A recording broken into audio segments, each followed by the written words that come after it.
लाइनों में समेट सकते हैं। मेरे दिल पे एहसान तुम्हारा है दोस्तों, ये दिल तुम्हारे प्यार का मारा है।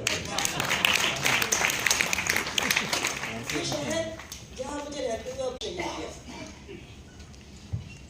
मैंने इस पर भरोसा किया कि 33 साल की उम्र में एक 5 साल का बच्चा और एक 10 महीने की बच्ची को लेकर मैं यहाँ से जाऊँगी नहीं, क्योंकि मेरे पति ने, सतीश का आप लोगों ने जिक्र सुना, सतीश वर्मा धर्मयुग में ही थे और उनके से विवाह के बाद ही मैं बम्बई में आई थी। तो मैंने तय किया कि मेरे पति ने मुझे पैरों के नीचे जमीन और सर के ऊपर छत मुहैया कराना। उत्तर प्रदेश से आया हुआ एक लड़का 28 साल की उम्र में अगर बम्बई में अपना घर बना लेता है तो उसकी पत्नी का, और ऐसी पत्नी जिसके उसने सबसे लड़के शादी की हो, ये हक बनता है, ये उसका फर्ज बनता है और ये उसकी नियति बनती है कि फिर वो इस देश को ना छोड़े जहां उसने उसे बसाया। इसलिए उसी दिन मैंने तय कर लिया था कि सतीश गए, मेरी जिंदगी तो गई उनके साथ, अब वहां शुरू होगी जहां वो है। लेकिन मेरे बच्चों के लिए इससे बेहतर जमीन मुझे कहीं नहीं मिलेगी। मेरे इस विश्वास की रक्षा हुई। मेरा बेटा सुपर्ण वर्मा आज एक सफल निर्देशक, निर्माता और लेखक है। मेरी बेटी सुकन्या वर्मा जागरण पुरस्कार से सम्मानित फिल्म क्रिटिक और पत्रकार है। और मेरे सारे सपने पूरे हुए हैं क्योंकि मेरा पोता अवान वर्मा 2 चित्रकारों ने कहा कि एक अच्छा चित्रकार है। इससे ज्यादा की ख्वाहिश करनी भी नहीं चाहिए। झोली से ज्यादा मिला है, आंचल से बाहर है। और जो आप लोगों की मोहब्बत है, जो प्यार है, जो इज्जत है, उसको सुनकर मेरी आंखें लगातार गीली है, मेरा दिल लगातार भरा हुआ है, मेरे शब्द अचानक छोटे पड़ गए हैं। ये इतना सरंजाम, इतना सब कुछ, इतना प्यार, इतनी इज्जत, इतनी मोहब्बत, इतने प्यार कैसे संभालूं, उसको समझ में नहीं आता। मेरा आंचल बहुत छोटा है, आप लोगों का प्यार बहुत ज्यादा है।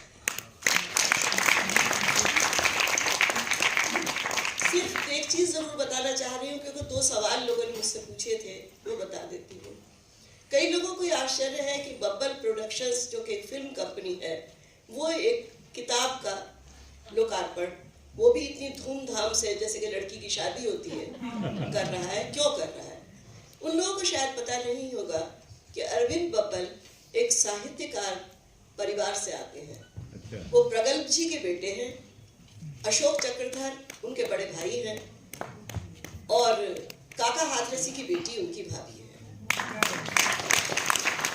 रेखा बब्बल जो उनकी जीवन संगिनी है, वो बहुत अच्छी कविताएं लिखती हैं। तो ये परिवार सिर्फ फिल्मों का नहीं है, ये जितना फिल्मों का है उतना ही साहित्य का भी है। और इस परिवार ने, कई बार तो क्या होता है कि हम बच्चे गोद लेते हैं, इस परिवार ने मुझे गोद ले लिया। तो अब मैं इसका हिस्सा हूँ, तो ये तो उन्हें मेरे लिए करना ही था। हक से कर रहे हैं, हक से करवा रही हूँ और बहुत खुश हूँ। आप लोगों ने सबने जीवन में हमेशा मेरा साथ दिया। आज जिनकी कमी मुझे खटक रही है, मैं उनके बारे में बात करूंगी। 5 संपादक और उनमें से एक भी यहाँ नहीं है। डॉक्टर धर्मवीर भारती मेरे सबसे पहले संपादक थे, शरद जोशी दिवंगत, डॉक्टर धर्मवीर भारती दिवंगत, नारायण दत्त जी दिवंगत। और 2 संपादक जो हैं, उनमें से विश्वनाथ जी की आंखों का ऑपरेशन हुआ है, वो आ नहीं सकते थे। शचीन्द्र जी नागपुर में अपने बेटे के पास हैं, इसलिए वो नहीं आ सकते थे। तो ये दुखद रहा, पर फिर मैंने ये सोच के मन समझाया कि मैंने पत्रकारिता में तो कुछ लिखा भी नहीं था, तो पत्रकार संपादक क्यों है। इसलिए मैं जिन्हें याद कर रही हूँ, वो पुष्पा जी ने मुझे शुभकामनाएं भेजी, अर्चना नागर ने मुझे शुभकामनाएं भेजी, हरीश पाठक को मैं मिस कर रही हूँ, क्योंकि जो हमारा धार्मिक परिवार है उससे कई लोग आए हैं। मंगला जी आई हैं यहाँ पे, और विनीत आया है यहाँ पे, ये नवभारत टाइम्स जो मेरे सारे परिवार हम जिसे मानते हैं उसमें से हरिमृदुल जी हैं, भूपेंद्र त्यागी जो कि नवभारत छोड़ चुके हैं और भास्कर के संपादक हैं, वो आए हैं, और विमल मिश्र मुझे उनकी कमी खटक रही है जो यहाँ किसी कारणवश नहीं आ सके, क्योंकि वही मेरा परिवार है और मुझे लग रहा है कि वो होते तो और भी अच्छा होता। लेकिन शिकायत किसी से नहीं है, जो आए उनका शुक्रिया, जो नहीं आए वो खुश हैं, वो भी खुश हैं, आप भी खुश हैं। हम इसी तरह उत्सव मनाते हैं। ये तो एक इंसिडेंटल है किताब का लिखना। इनकी इच्छा थी, इन लोगों ने छाप भी दी, उन्होंने फंक्शन भी कर दिया और मैं भी आके बैठ गई और आप लोग भी बैठे हैं और हम सभी, मेरे ख्याल से सबको मजा आ रहा है। मैंने कोशिश ये की कि आप लोग इस प्रोग्राम में बोर ना हो, क्योंकि मुझे खुद को बहुत कई बार बोरियत होने लगती है और मुझे नींद आने लगती है। ये साहित्यिक चर्चा के लिए प्रबंध नहीं था। कुछ लोगों ने मुझे ये सजेस्ट किया था, ये टीजर वाला idea by the way Bhupendra का था। कहानियों के टीजर वाला आइडिया मेरा नहीं था, ये भूपेंद्र का था। जिनको तारीफ करनी हो वो उसकी करें और जिनको शिकायत करनी हो उसकी करें। तो क्वेश्चन आंसर, साहित्यिक परिचर्चा, इस तरह का अगर कुछ करना होगा तो एक अलग तरह का कार्यक्रम होगा जिसमें उन लोगों को नहीं बुलाया जाएगा जिनको उसमें दिलचस्पी नहीं है, और तब आप लंबे वक्तव्य भी सुन सकते हैं, लंबी बात भी कर सकते हैं और अपने भी कर सकते हैं। अभी आप इसे पढ़ें और जैसा कि मेरे सारे मित्रों और वरिष्ठों ने कहा कि उन्हें अच्छी लगी है, तो मैं उम्मीद करती हूँ कि आपको भी अच्छी लगेगी। इसे अपना प्यार दें उसी तरह जैसे आपने मुझे अपना प्यार दिया है।